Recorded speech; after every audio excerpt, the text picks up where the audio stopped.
c'est entre les mains du juge maintenant, puisque ce sont les juges nationaux de chaque pays qui ont le pouvoir, et eux seuls d'ailleurs ont le pouvoir de le faire selon les textes, de qualifier une personne de lanceur d'alerte ou non, et de dire s'il a le droit ou pas à une protection face aux représailles. Et c'est ce que nous espérons. Moi, à titre de confraternel, surtout en Belgique, je ne me prononcerai pas par délicatesse sur la qualité de ce que font les argumentaires des uns et des autres, ni la façon dont ils sont présentés. Par contre, ce que tout le monde peut voir, c'est que c'est effectivement un peu cavalier de se présenter comme ça à une juridiction, sans conclusion, sans argumentaire écrit. Mais en y revenant comme un instant, moi, ce qui m'a fait sourire, c'est d'entendre prétendre que finalement le PPE n'avait aucun pouvoir sur quoi que ce soit, et que finalement, c'est à se demander même si, j'ai interrogé mon confrère dessus, est-ce que Ursula von der Leyen, vous la connaissez, est-ce que c'est votre candidate?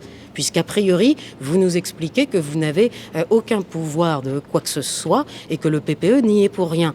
À entendre mon confrère, on croirait effectivement que Madame von der Leyen n'a rien à voir avec le PPE, et je pense que ce n'est pas exact, puisqu'il y a eu toute une campagne qui a permis aux différents candidats du PPE au poste de président de la commission d'exposer leurs argumentaires, leurs qualités, etc. Et le PPE a bien désigné, il y avait des journalistes, Madame von der Leyen comme candidate et la propose au Conseil européen.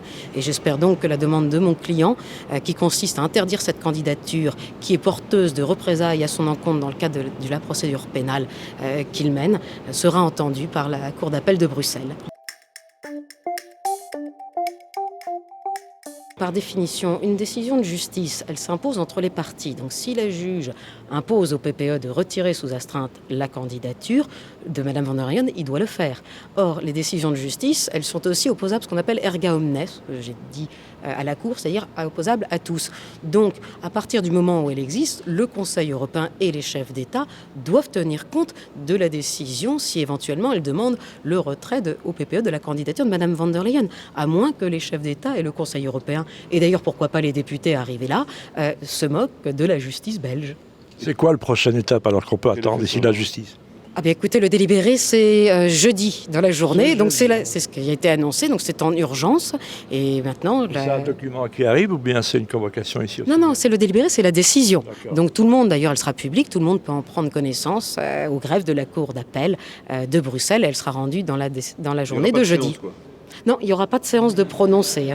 Mais c'est aussi les vacances, on peut quand même laisser un petit peu de liberté au juge quand même. Et ton avis, ton sentiment, c'est quoi? Écoutez, moi je ne veux pas préjuger de quoi que ce soit. Je pense que la différence des autres audiences, le PPE est venu, je veux dire, comme l'a dit mon client, les intouchables ont été touchés. Je remercie d'ailleurs l'huissier qui se reconnaîtra, qui a été particulièrement diligent. Elle serait effectivement d'ailleurs unique, exceptionnelle et historique. Et d'ailleurs, l'avocat du PPE l'a quand même rappelé. Il a expliqué que c'était une décision qui ferait date pour l'Union européenne. Et d'ailleurs, il a quand même dit aussi que c'était l'intérêt de l'Union européenne qu'on puisse ne pas intervenir et laisser Madame Ursula von der Leyen faire son petit bonhomme de chemin. C'est ce qu'il a soutenu. Merci. Merci Hélène. Et merci à vous de votre présence qui aide aussi Oui, où la sont les médias? reconnaissance Où des sont lanceurs les autres d'alerte. médias? Voilà. On est déjà bien content qu'ils soient présentés, enfin qu'ils aient respecté la justice en venant se présenter à la 3e audience. Donc voilà, ce qui a été dit pour le moment n'est pas très sérieux. Donc si je comprends bien, Ursula von der Leyen, elle serait presque pas liée au Parti populaire européen. C'est pas vraiment leur candidate. Moi, je croyais avoir suivi sur Twitter, sur le compte de Manfred Weber, qui est le président du parti, qu'elle était bien la candidate proposée par le PPE. Et ici, devant le tribunal, leur avocat, qui a été mandaté par eux, prétend qu'elle n'est pas leur candidate et qu'ils n'ont pas de pouvoir pour agir sur elle. Donc ni sur leurs députés. Donc c'est quand même assez marrant de voir quand ils veulent se mobiliser pour obtenir un vote ou une décision ou proposer un candidat, ils arrivent à le faire au nom du PPE en public dans des communications, et devant la Cour, ils nous expliquent qu'en fait ils n'ont aucun pouvoir et que ce n'est pas leur candidate. Il y avait une impréparation incroyable. Oui, mais ça c'est volontaire. Donc en fait, d'abord on ne se présente pas. Donc nous on les a valablement mis en demeure, valablement touchés par huissier. On les a reconvoqués au niveau du judiciaire une 2e fois. Et nous arrivons en fait ici à la 3e audience. Donc ils sont parfaitement informés. D'ailleurs, il y a eu des articles d'Euractiv, il y a eu des articles d'Euronews. Donc c'est notoire qu'il y a une affaire contre le PPE et eux semblent l'avoir découvert hier. Donc voilà, alors qu'on les a quand même signifiés par huissier même la semaine passée.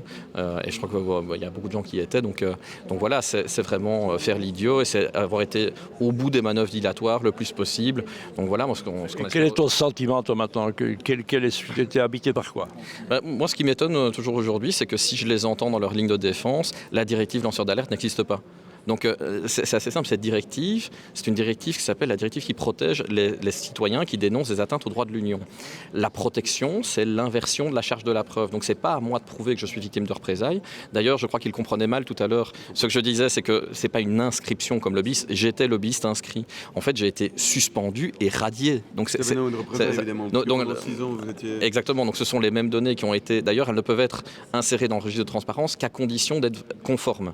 Et donc, si elles ont été insérées 6 années de suite, et même 2 mois avant la représaille, c'est qu'elles étaient conformes 2 mois avant la représaille. Soudainement, après la conférence de presse, elles sont devenues, à les entendre, incohérentes.